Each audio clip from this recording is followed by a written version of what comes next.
හැදරීම සඳහා පැමිණි ක්‍රීඩා හා යෞවන කටයුතු අමාත්‍ය වරලක් ගණකාධිකාරී ශ්‍රී ගමගේ මැතිතුමනි රාජකාරීන් රාශියක් මැද අපත් සමග මේ කටයුත්තට එකතු වීමට පැමිණීම ඔබතුමන් අප සාදරයෙන් පිළිගනු ලබනවා. රටේ ක්‍රීඩාව ගෞරවනීය නිලධාරි දේශපාලනඥයා මහා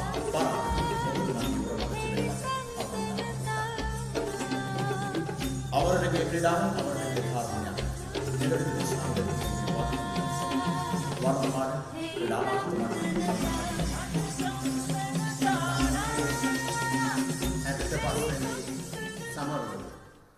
සංවත්සරයට සුබපැතුම් එකතු කිරීමට අවස්ථාව ලැබීම ගැන මම සතුටු වෙනවා. හේතු දෙකක් හින්දා. එකක් මම වෘත්තියෙන් වරලත් ගණකාධිකාරිවරයෙක් නිසා මේ වගේ විශාල සංගමයක ආරාධිතයෙක් විදිහට පැමිණෙන්න ලැබීම. දෙවෙනි කාරණය තමයි වසර 75ක මෙවන් සුවිශේෂී ඉතිහාසයක් තියෙන සංගමයක මේ වගේ සංවත්සරයකට අපිට ආරාධනා කිරීම. අපි මේ ශිෂ්ටය ගැන කතා කරද්දී ගණකාධිකාරීවරයෙක් කිව්වහම එකවුන්ටන්ට් මහත්තයා එකවුන්ටන්ට් නෝනා නැත්නම් ගණන්කාරයා කිව්වට පස්සේ සාමාන්‍යයෙන් අපේ සමාජයේ නිකන් අදහසක් තියෙන මේ එකවුන්ට්ස් හදන හරබැර ගැන පොත්වල ලියන එහෙම කෙනෙක් තමයි එකවුන්ටන්ට් කියන්නේ කියලා සාමාන්‍ය සමාජයේ තියෙන අදහස. හැබැයි අපි දන්නවා අපි accounts කොච්චර හදනවද කොච්චර හරබර දානවද ඉතුරු වැඩ කොච්චර කරනවද කියලා. ඒතර ඇත්තටම අපේ වෘත්තිය කියන්නේ අර මෙහි සඳහන් කරපුම ගණකාධිකරණයෙන් ඔප්පට ගිහිපු මූල්‍ය කළමනාකරණ.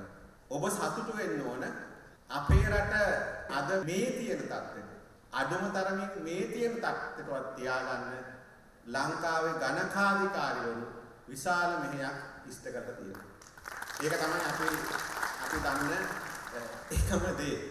මොකද ඔබත් නොහිටිය නම් සමහර විට මේකේ දැන් මොකක්වත් නැතුව කාට හරි විකුණපු දූපතක් විතරක් වෙන්න තිබුණා අපි දන්නවා. බොහෝ ගණකාධිකාරිවරු මැදිහත් වෙලා විශේෂයෙන්ම අපේ ඇන්ටන් පෙරේරා මහත්මයා ගැන හැමෝම දන්නවා. ඒ වගේ විශාල පිරිසක් මේ ශාස්ත්‍රයේ හිටියා. ඒ අය නොබියව තමන්ගේ රැකියාව ගැන හිතන්නේ නැතුව, ප්‍රොමෝෂන් ගැන හිතන්නේ නැතුව, ට්‍රාන්ස්ෆර් ගැන හිතන්නේ නැතුව, ඇමතිතුමාගේ සභාපතිතුමාගේ ප්‍රශංසාවට ලක් වෙන්නේ නැතුව තමන්ගේ රාජකාරිය කරපු බොහෝ පිරිස් මේ ගණකාධිකාරී සේවයේ විශේෂයෙන්ම රාජ්‍ය සේවයේ හිටියා අදටත් ඉන්නවා. ඉතින් ඒක මම හිතන්නේ අපේ රටට මේ අපි බලාපොරොත්තු වෙන අලුත් රාජ්‍ය ගොඩනැගීමට විශාල පිටුවහලක් වෙනවා කියන එක තමයි මම හිතන්නේ වැදගත් වෙන්නේ.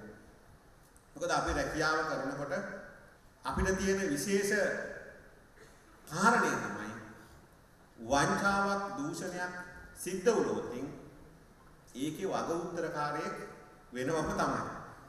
මොකද අවසානයේ ගෙවීම යන්නේ ඔබ අතින් ඔබ අනුමත කරනවා එක්ක ඔබ කොහේ හරි කොනක ඉන්නවා එක්ක ඉවැලුවේෂන් ටීම් එකක ඉන්නවා. එතකොට ගණකාධිකාරිවරයෙක් අනිවාර්යයෙන්ම මේකට සම්බන්ධ වෙනවා. ඉතින් ඒක නිසා එතන අවදානමකුත් තියෙනවා. රැකියාවේ අනුතරකුත් තියෙනවා. ඊට පස්සේ පාලක පන්තියෙන් පොඩි ගේම් එකකුත් තියෙනවා. මොකද මම හිතන්නේ සියලුම පාලකයන්ට ඒ කියන්නේ අපි ගත්තොත් ගණකාධිකාරිවරයාට වඩා උඩ ඉන්න කළමනාකරණයෙන් සියලු දෙනාගේ හිත දිනාගෙන මාර හොඳ මිනිස්සෙක් කියලා සභාපතිතුමාගෙන් ඇමතිතුමාගෙන් ඉහළ කළමනාකරණයෙන් සියලු දෙනාගෙන් හිත දිනාගෙන වැඩ කරන්න ඇකවුන්ටන්ට් කෙනෙකුට බොහොම අමාරුයි. පුළුවන් අයත් ඉන්නවා. නමුත් ඒක ටිකක් අමාරු රාජකාරියක්. ඒක නිසා මෙන්න මේ අවදානමත් සහිතව රාජකාරියේ ස්වභාවයත් අනුව ඔබ අපේ රටේ මූල්‍ය ශාස්ත්‍රය මෙහෙයවීම සහ ඒකට නායකත්වය දීම මම හිතන්නේ පසුගිය අවුරුදු 75 තුල සුවිශේෂී ලක්ෂණයක්. හැබැයි දැන් මේ 75න් පස්සේ මේ ගණකාධිකාරී සේවය වෙනස් වෙනවා. මම හිතන්නේ මේ අර ගත කරපු 75ටම වඩා 76 ඉඳලා මේ සේවය වෙනස් වෙනවා. ඒ සේවය වෙනස් වෙන්නේ මම හිතන්නේ ඇන්ටන් පෙරේරා මහත්මයාත් මේක සාකච්ඡා කරා. ඒ සේවය වෙනස් වෙන්නේ ඔබට මෙතැන් සිට ඇත්ත ගණකාධිකාරීවරයෙක් විදියට ඒ ගණකාධිකාරීවරයාගේ නිලධාරියාගේ අභිමානය තියාගෙන තමන්ගේ රැකියාව කරන්න අවස්ථාව ලැබෙනවා. ඒක මම හිතන්නේ අපි අපේ වෘත්තීය ශාස්ත්‍රයේ මේ රාජ්‍යයේ ලබන විශේෂ අවස්ථාවක් විශේෂයි. ඒක නිසා මම ඔබට ආණ්ඩුවේ ඇමතිවරයෙක් විදියට පොරොන්දු වෙනවා අපේ රජය ඇතුලේ කිසිම ඇමතිවරයෙක් සභාපතිවරයෙක් මන්ත්‍රීවරයෙක් වංචාවකට දූෂණයකට වෙනත් මූල්‍ය අක්‍රමිකතාවයකට ඔබ පොළඹවන්නේ නැහැ. ඔබට බල කරන්නේ නැහැ. ඔබගෙන් උදව් ඉල්ලන්නෙත් නැහැ කියන්නේ. ඒක අපිට නිශ්චිතවම කියන්න පුළුවන්. ඔබට වැරදිලාවත් එහෙම දෙයක් සිද්ධ වෙනවනම් සිද්ධ වුණොත් ඒකත් අපි රජයේ විදියට අපිට දැනුම් දෙන්න ඔබ දන්න අය ඕන තරම් ඉන්නවා අමාත්‍යාංශයේ දෙකම්වරු අමාත්‍යවරු එහෙම නැත්නම් ඔබේ හිටපු ලේකම් ඇන්ටන් මහත්මයාට මේ අපිට දන්වන්න කවදාවත් අපි ඔබට ඒ වැඩේ වෙන්න දෙන්නේ නැහැ. ඒක නිසා මෙතනින් එහාට අපි කියන්නේ අපේ රටේ මේ ක්ලීන් ශ්‍රී ලංකා ව්‍යාපෘතියට ඔබට දායක වෙන්න පුළුවන් හොඳම විදිය තමයි අපේ රටේ තියෙන මේ වංචා දූෂණ සහ විශේෂයෙන්ම ටෙන්ඩර් අක්‍රමිකතාවලදී මේ සියල්ල ක්ලීන් කිරීමේ වගකීම ඔබට තියෙනවා. ඒක නිසා අපේ රටේ මූල්‍ය අංශය ක්ලීන් කිරීමේ වැඩසටහනේ ක්ලීන් ශ්‍රී ලංකා වැඩසටහනේ එක ශේෂ්ත්‍රයක් වංචා දූෂණ අවම කිරීම ethics කියන කැලේදී අපි social environment and ethics අපේ මූලික කාරණා තුන ක්ලීන් ශ්‍රී ලංකා එකේ මේ ethics වලදී වංචා දූෂණ නැති කිරීම තමයි ක්ලීන් ශ්‍රී ලංකාවල එක අරමුණක් ව්‍යාපෘතියේ. ඒ සඳහා ඔබ සියලු දෙනාටම තමන්ගේ රැකියාව කරන ගමන් දායක වෙන්න පුළුවන්. ඒකත් මේ අවස්ථාවේ අපේ රජය අරගෙන තියෙන සුවිශේෂී ක්‍රියාමාර්ගයක් විදිහට තමයි අපි දකින්නේ. ඒක නිසා මෙතනින් එහාට බය වෙන්න එපා. මොකද අපි මම රාජ්‍ය ආයතන ගණනාවක වැඩ කරලා තියෙනවා. ගණකාධිකාරීවරයාගේ ඉඳලා නියෝජ්‍ය සාමාන්‍ය අධිකාරීවරයා දක්වා මුදල් මම මේ දේශපාලන වෙනකොටත් මම ජාතික ජල සම්පාදන මණ්ඩලයේ නියෝජ්‍ය සාමාන්‍ය අධිකාරී පිරිවැය අපි වැඩ කරේ කිසිම ඇමතිවරයෙකුට සභාපතිවරයෙකුට වංචා දූෂණ සම්බන්ධයෙන් යට වෙන්නේ නැතුව කොන්ද තියාගෙන ඕනෑම මොහොතක ගෙදර යනවා කියන අරමුණෙන් තමයි වැඩ කරේ. එතකොට වැඩ කරන්න ලේසියි. නැත්තම් මේක එල්ලිලා ඉන්නෝ මේක නැත්තම් ජීවිතෙත් නෑ වගේ යන්න ගියාම තමයි ටිකක් අමාරු වෙන්නේ. ඒක නිසා හෙට වුණත් මේක දාලා ගෙදර යනවා කියලා අපි වැඩ කරේ. ඒක නිසා අපිට වැඩ කරන්නත් ලේසි වුණා. ඒ වගේම අපේ ආයතනවල තිබිච්ච විශාල මුදල් නාස්ති වීම වංචාවන් අපි වළක්වලා තියෙනවා බිලියන ගණන් වංචාවන්.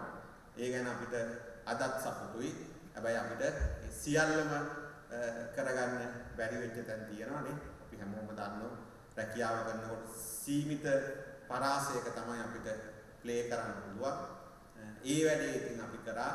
මම හිතන්නේ ඔබත් ඒ වැඩේ කරලා ඇති. ඒක නිසා අපිට අපේ රැකියාව ගැන තෘප්තියක් තියෙනවා, සතුටක් තියෙනවා අපි අවංකව සේවය කරා කියලා.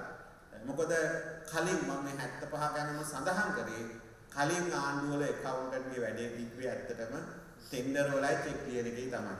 අනිත් ඒවාට යා එච්චර වැදගත් නැහැ. ඉක්මනට චෙක් එක දෙන්න ඕන, ඉක්මනට ඉවැලුවේෂන් කරන්න ඕන, ටෙන්ඩර් වලට මැදිහත් වෙන්න ඕන. ඒ ටික තමයි අපිට නිකන් ලොකු වැඩක් විදියට ඇකවුන්ට්ස් ඇතුළත් එකයි නැත්ත් එකයි වගේ තමයි සමහර තැන්වල නම් තිබ්බේ. චෙක් එක තමයි, පේමන්ට් එක තමයි වැදගත්. ඉතින් එතන තමයි ඔක්කොම තිබුණේ. ඉතින් මේ පහුගිය රජයන් වල සිද්ධ වෙච්ච වැරදි වංචා සියල්ලම මේක ASCII තියෙනවා. සමහර මේකත් කියන්න ඕන අපේ ආයතනයේ මම දැන් මගේ අමාත්‍යාංශයේ සමහර ඇකවුන්ටන්ට්ලා බය වෙලා ඉන්නේ. මේ දැන් ඉන්නේ වගේ ඉතින් ගල් ගහලා ඉන්නේ. මොකක්වත් කියන්නේ නැහැ. කතා කරත් ඊට ගන්නෝ ඔව් කියනෝ නෑ කියනෝ. මම ආපුම දවසේ කිව්වා හැමෝටම මේ ආයතනයේ සිද්ධ වෙලා තියෙන වංචා දූෂණ තියෙනවා නම් ඔක්කොම අපිට අවිල්ලා කියන්න. ඕගොල්ලන්ට කිසිම හානියක් වෙන්නේ නැහැ. ඕගොල්ලෝ ඒකට සම්බන්ධ කරගන්න නැහැ. රජයක් විදිහට වගකීම කියන්නේ අපිට අවිල්ලා කියන්න තියෙන තොරතුරු දෙන්න කියලා. හැබැයි හොඳ වෙලාවට අද වෙනකන් කවුරුත් තියෙනවිල්ලා කියන්නේ නැහැ. මොකද කියන්නේ නැත්තේ ඒගොල්ලන්ට නිකන් පොඩි සැකයක් තියෙනවා මේක දැන් කොනක මේක ඇදලා ගියොත් එහෙම මටත් මේකේ කොහේ හරි කොනක් තියෙනවා කියලා. සමහර විට තියෙන්න පුළුවන්. ඒ කියන්නේ වංචාවට සම්බන්ධ වෙලා නෙමෙයි.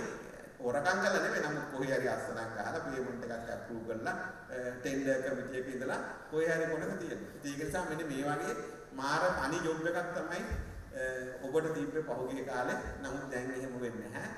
ගැරන්ටි කරලා කියන්නේ අපේ රට මීට වැඩි හොඳ තැනකට ගෙනියන්න වංචාවෙන් විමුක්තියෙන් තොර රටක් හදන්න. ඒකේ වගකීම් සහගත කොටසක් ඔබට තියෙනවා. ඒ වෙනුවෙන් මැදිහත් වෙන්න.